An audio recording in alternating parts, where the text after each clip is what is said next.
Hey everybody, hope you had a great weekend and a great week ahead for you. Unfortunately, I got to watch my Niners get curb stomped in Seattle last night. Better team, much better team, just no injuries is great. They had a fantastic season, so congrats to them.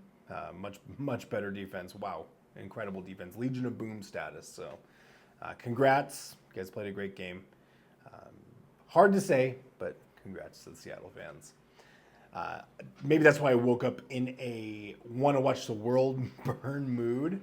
But I want to tackle a topic that is kind of important, and especially for people that are planning to move here. It's probably something you're gonna deal with if you live here long enough. It's definitely gonna happen. It's not gonna happen once, not twice, not three times. It's gonna repeatedly happen, and that's that people are gonna ask you for money. So sometimes they're going to ask politely, sometimes they're going to tug on your heartstrings and ask emotionally. Sometimes they're just going to ask aggressively, and it happens. So like the first 3 years that I lived here, I noticed this is a huge thing, and I was new, young, naive, and I did give people money, especially people that I knew. I'm like, oh, I know this person. They're not. That's not how they are. That's not who they are.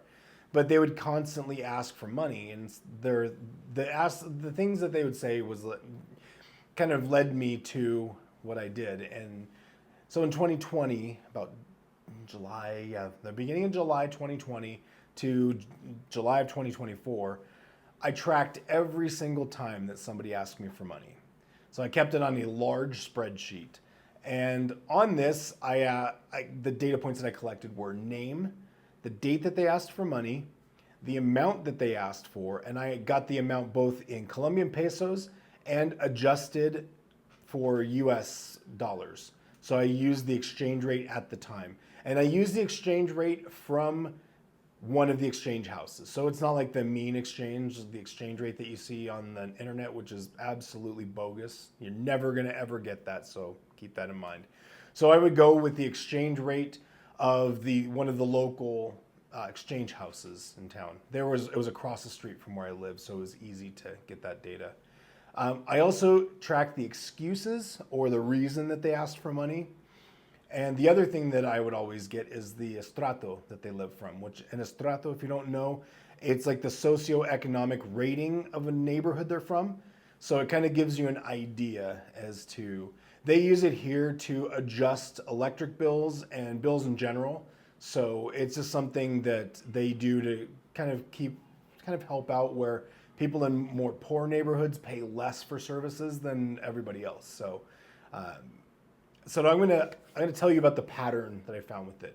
And first of all, first things first, I'm not saying this to bash the country, bash Medellin, bash the people. I'm not shaming anybody, none of that. But I want you to understand what you're coming into. I want you to understand that it's happening, and I want you to handle it without feeling guilty, like you have to do it. So let's talk about the data, the spreadsheet itself. So over that 4 years, I had 331 different people ask me for money. The average amount that was requested was about 200,000 pesos, a little bit over because I had more people. During the pandemic, people were asking for higher amounts because they didn't have work and everything else, so it happens. The most common date of the month that people would ask for is the 2nd and 10th of every month. Those were by far the most common dates that people asked for money. December was the highest month. It had about a 70% higher amount of people asking for money than the average month. And June was about 15% lower. So this is what all that tells me. It's not random. It's not just, oh, I ran into some hardship. This is a pattern that tracks perfectly with rent cycles, paydays, and also with seasonal pressures. So the part that matters the most here, and kind of something that was a throwaway at the beginning, but it was something that really made a difference later, was the estrato. And the overwhelming majority of the requests that I got were from people that lived in estrato 2 or 3. So just so you know, there's estrato 1, which is the most poor neighborhoods of Colombia, of Medellin, and 6 is the highest. So these are I think there is a 0 if I'm not mistaken, but that's for like completely different stuff. So 1 to 4 are the most important ones here. So the thing that was kind of a weird thing, I had 0 people from estrato 4 ask me for money. It was a weird thing. I only had 3 people from 5 and 6 ask me for money, and they were huge amounts. One asked me for 5 million pesos, and that's another story altogether. But, so I want to let it be known that this behavior is not Medellin culture, it's not Paisa culture in general, it's not Colombian culture as a whole, it's localized to that. And the other thing which is kind of weird, kind of a strange setup, and I think a lot of you that have had this happen will feel this. There are 4 excuses that came up over and over and over. By far, the 4 biggest things that I had people asking for was they would say no food. I don't have any food. I'm hungry. And then a lot of times they will send a picture of an empty refrigerator. Now, the funny part, something that made me dig a little deeper into this, is multiple occasions I got the exact same image, the exact same picture of the fridge, of the empty fridge, from multiple different people that don't know each other. So the other one is someone, you can add anything, abuela, mom, me, kid, or pet is sick or in the hospital. A lot of times with that, you're gonna get an IV picture. Now, this is the funny one that I got the same IV picture about 90% of the time. And I know it's the same one because the bracelet is turned just right so you can't see the name on it. And it's a small Colombian person. It's a small Latina arm. You can see that. And everything else is dark around it. So it could be them, maybe not, unless they have tattoos on their arm. Then they have to send you the other one. But that'll happen a lot. I've actually seen ones where it is just a headphone cable that they're using, and they're putting it in the bottom. They're like, oh, it's coming up over the top. It's comical, to say the least. The other ones are moto accident. I've got quite a few different pictures of that. I never got the same image on that one. That's kind of I got images, but not the same one. And the other one is their children needs school supplies, clothes, etc. So, and I'm telling you, if you've been here long enough and you've dealt with enough people here, you've seen those images. You know exactly which images I'm talking about if you've done it. Unfortunately, you've probably seen the exact same images that I have. And that's because they circulate images. And I did some digging, and there are multiple WhatsApp groups where people share images and they share information on how to manipulate people for money. Most often foreigners, because we're the easiest targets, because they feel like we're rich and they feel like we're stupid. They feel like they're smarter than us and they can outsmart us because we're just rich, dumb idiots. And that is exactly what is said about them. Don't try and say that it's not, because I've seen the images of people, they're just stupid. It's okay. They're not smart. So, but when you keep giving them money, you reinforce that in their heads. So just keep that. Listen, and it's not desperation and isolation. You're not helping somebody in a desperate situation in most cases. You're subsidizing their life. That's it. So the other thing, why do people ask for money? And this is the disconnect. Most of the people that ask for money, they don't believe that they're begging. They think that they're asking for help. They truly believe this. Or, like I said, they truly believe that you think they're asking for help. They think that you're rich. You're rich. This is nothing to you. 200,000 pesos is nothing. You wipe your butt with 200,000 pesos. So you could just give that to me instead. And they believe that that's the real case. They think that everybody in the US is a Kardashian or a multi-billionaire. We're all billionaires to them. Just keep that in mind. And the problem is that they don't see themselves as panhandling or begging. They don't. They think that they're just asking you for help, a handout. Can you help me with this? And the difference does make it different. It makes a difference. That difference matters. So they see your income as like this abstract that you make. Oh my God, if you make $200,000 a year, you are like the richest human being in the world. Never mind the fact that if you live in the US or you live in Canada, you're paying half that to taxes. They don't realize that because unfortunately a lot of people here don't pay taxes, especially in the lower income brackets. They just don't do it. Like I said, they'll say, "Oh, this is nothing to you." Or the other one, they'll manipulate you. They'll try and manipulate your emotions. And, "Oh, you're the last person I can ask. Please help me, please." And I'll tell you, I've heard tears, I've gotten all of it. I've heard fake crying. It's pretty intense. So what they do is they shift the responsibility onto you, unfortunately. And now, if you say no, you're saying no to their humanity. "Oh my God, I'm hungry and I have no money and you have all this money, so you are being a bad person for not helping me. And you're denying me help in my time of need." And meanwhile, most of the time they don't need this. It's just the way it is. And there's this feeling of entitlement when the people that ask you for money. Again, most Colombians don't behave this way. Let's put that out there. They don't behave this way at all. But the ones that do have zero shame. They have no shame and there's no limit to what they'll ask you for. And once you say yes once, something in your dynamic changes.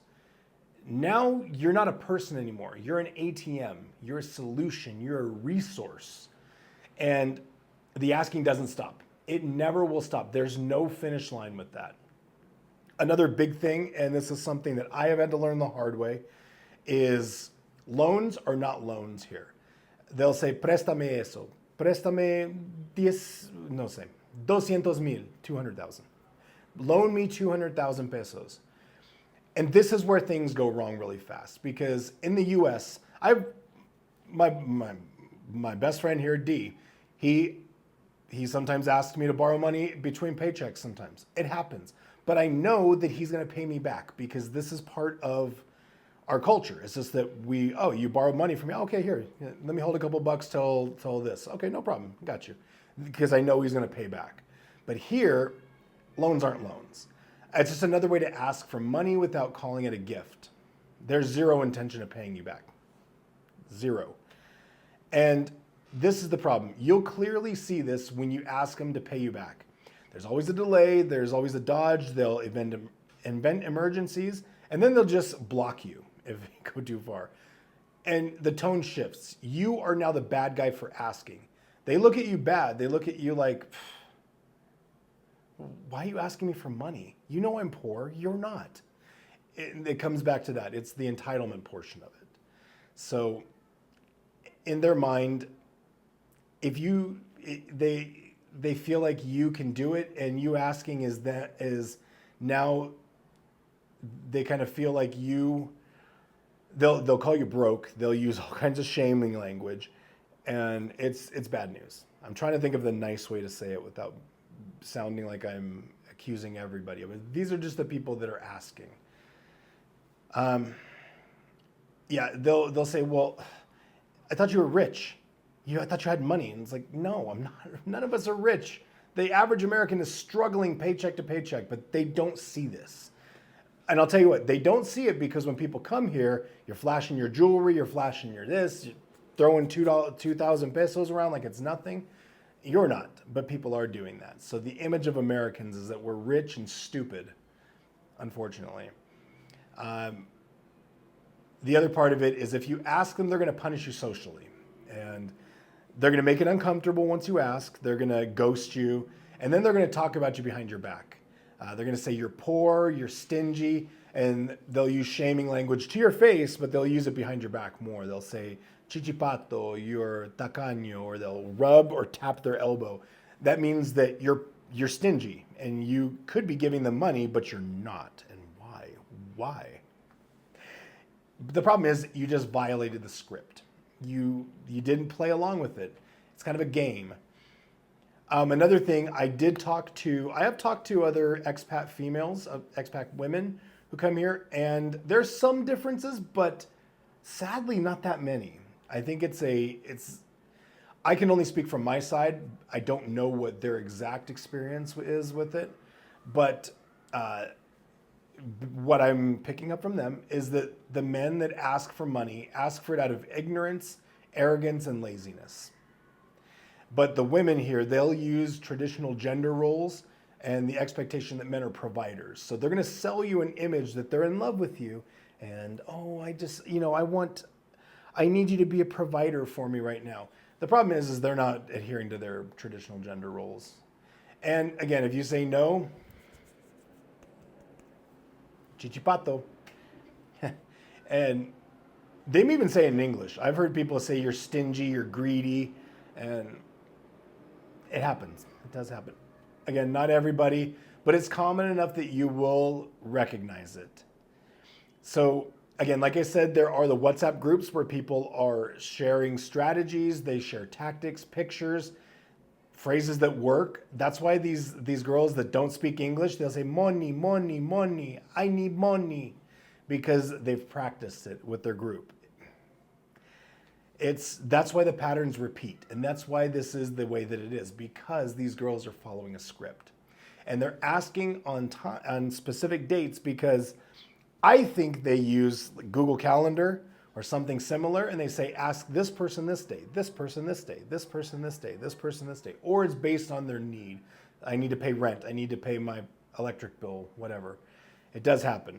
So I'm going to tell you how I handle it. Before I tell you the full amount, and I'll tell you the full amount that was asked for in dollars at the end here. So you got to stick around till the end. Sorry, little trick. Well, I'm reeling in and hooking you. One thing I will say is, just when somebody asks you for money, just say no. Just say, I'm sorry, I can't do it.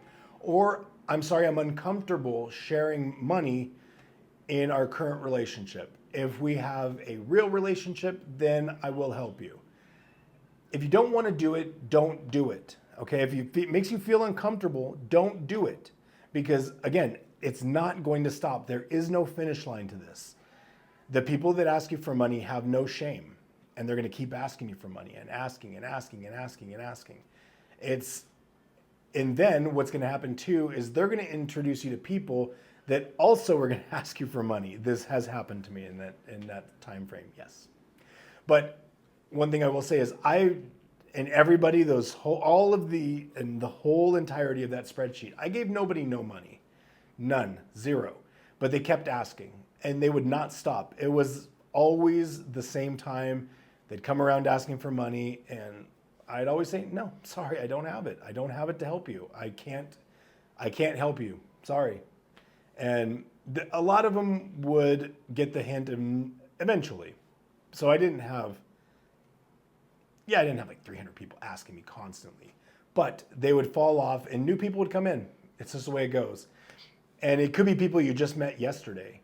And this is how it goes. But again, if you want to help, feel free to do it. I'm not telling you, I'm not pocket watching you. You can do what you want. But there are a lot of people that don't feel comfortable giving money to somebody they just met. And if you go out on a date especially with the woman here, and they don't ask for money, they may not ask the first time, the second time, the 12th time, the 20th time. They're going to ask for money eventually.